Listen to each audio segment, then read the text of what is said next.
No Brasil, uma baixa porcentagem da população conhece os conceitos básicos de matemática.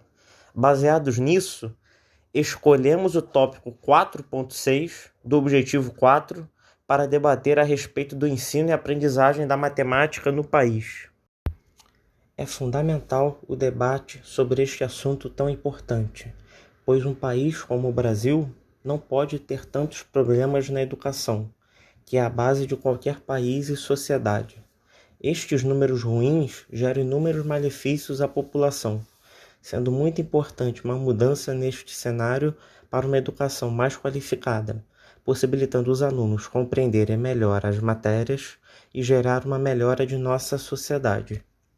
O Índice de Desenvolvimento da Educação Básica, mais conhecido como IDEB, de 2021, teve pouca variação em razão da Covid-19, na comparação com o resultado de 2019. O índice de 2021, para os anos iniciais do ensino fundamental, ficou em 5,8, em uma escala de 1 a 10. Em 2019, ele foi de 5,9. Nos anos finais do ensino fundamental, o IDEB de 2021 foi de 5,1, frente a 4,9 da edição anterior. Já no ensino médio, o indicador em 2021 foi de 4,2, o mesmo que em 2019. O índice é um importante condutor de política pública em prol da qualidade da educação. É a ferramenta para acompanhamento das metas de qualidade para a educação básica.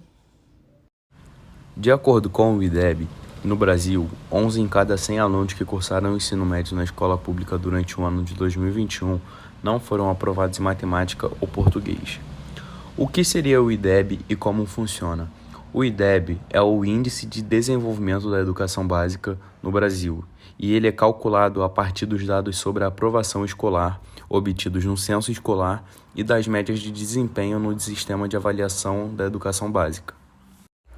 O baixo desempenho em matemática no país começa já nos anos iniciais do ensino fundamental, do primeiro ao quinto ano, com apenas 36,7% dos estudantes da rede pública alcançando o nível adequado em 2021. Um fator também que prejudicou muito a aprendizagem e o ensino de matemática no país foi a pandemia. Nós temos aqui um dado que diz que apenas 36,7% dos estudantes da rede pública dos anos iniciais do ensino fundamental, ou seja, do primeiro ao quinto ano, conseguiram chegar a um nível adequado durante o ano de 2021, sendo que 2 anos antes, 2019, esse índice era de 47%, ou seja, houve uma queda muito grande em relação ao nível. Também temos outro índice que diz que apenas 15,3% dos estudantes dos anos finais do ensino fundamental, ou seja, do sexto ao nono ano, conseguiram alcançar um nível adequado, sendo que em 2019 esse número era de 18%. Portanto, dá para concluir que sim, a pandemia foi um fator que prejudicou muito, devido à falta de estrutura, falta de investimento, estrutura que não conseguiu atender a todos os estudantes, atender todas as necessidades que essas pessoas precisavam para que elas pudessem estudar e aprender sobre matemática. Lendo alguns artigos científicos, conseguimos concluir que, basicamente, o começo da dificuldade com a aprendizagem da matemática não tem a ver somente com a matéria, mas também com a simbologia que é usada. Ou seja, existe uma grande deficiência na leitura também, algo que é prejudicado desde o início do aprendizado infantil. Além disso, a pandemia também foi um evento que problematizou bastante o ensino dos alunos, visto que, de acordo com o site exames.com, dados da última avaliação nacional realizada antes da pandemia mostram que 95% dos estudantes terminam a escola pública no país sem o conhecimento esperado de matemática. O resultado do Sistema de Avaliação do Ensino Básico, SAEB, é ainda mais grave, porque muitos desses alunos passaram em seguida por um ano de escolas fechadas e ensino remoto insuficiente. Só 5% deles conseguiam, por exemplo, no terceiro ano do ensino médio, resolver problemas usando probabilidade ou teorema de Pitágoras. Agora, eu passo a fala para o Luiz Felipe, que conduzirá uma entrevista com a professora de matemática Miriam. Olá, eu sou o Luiz Felipe e a nossa escolha da especialista não foi apenas pensando dela ser de fato uma especialista, mas também uma pessoa que tivesse bagagem na área e ainda trabalhasse na área da educação e da matemática, né? E dentre nossas opções, nós não encontramos uma outra melhor que não fosse a professora Miriam. Ela tem a graduação na Unigran-Rio em Ciências Contábeis e a licença em Matemática, e fez uma pós-graduação na Universidade Castelo Branco em Educação Matemática. Atualmente, ela é concursada do município do Rio de Janeiro e da SEDUC, e também trabalha no Centro Educacional Berenice desde 2009, mas ela já trabalhou no Colégio Tamandaré, no NSP e também no Pedro II de 2006 até 2008. E com toda essa bagagem que ela tem, como atua ainda na área, nós fizemos 3 perguntas a elas diante dos dados que nós coletamos, né? A nossa primeira pergunta para ela foi: quais os motivos da dificuldade excessiva que alguns alunos têm, né, em conteúdos que são considerados mais simples? A segunda pergunta foi como ela avalia o impacto da pandemia no desempenho dos alunos, e a terceira, quais mudanças ela poderia sugerir para uma melhora significativa no aprendizado dos alunos. Em seguida, na ordem respectivamente, vocês vão contar com as respostas e a visão da professora Miriam.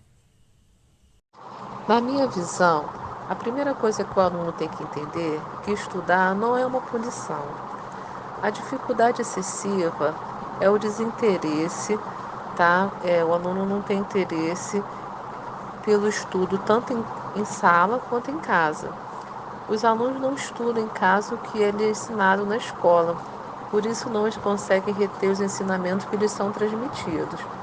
Os alunos precisam entender que aprender é bom, que a matemática vai trazer a capacidade dele resolver problemas, vai desenvolver o seu raciocínio lógico, a criatividade, e que a pessoa que é bem-sucedida nos estudos tem uma grande chance de alcançar grandes objetivos. Outros fatores também são a falta de acompanhamento familiar, a falta de acompanhamento médico, a má nutrição, a falta de orientação e incentivo. Um impacto enorme, especialmente na dificuldade de socialização e na dificuldade em ter disciplina. A falta de contato com a escola impossibilitou a internalização de regras simples de convivência e respeito ao próximo. Uma mudança significativa no sistema escolar, que de fato enxergasse o aluno como um indivíduo e não como um número, cujo objetivo é, quando não mercadológico, político, já que são alocados aos montes dentro de uma sala de aula, sobrecarregando o professor e prejudicando a aprendizagem. Também se deveria evitar a pressão para aprovação e a participação efetiva da família, que precisa estar sempre junto à escola. É isso, pessoal. Essa foi nossa entrevista com a especialista professora de matemática Miriam. Esperamos que vocês tenham gostado, que vocês tenham entendido a situação da educação matemática no nosso país e, na visão da nossa professora especialista, como nós podemos melhorar a nossa situação aí. Até a próxima.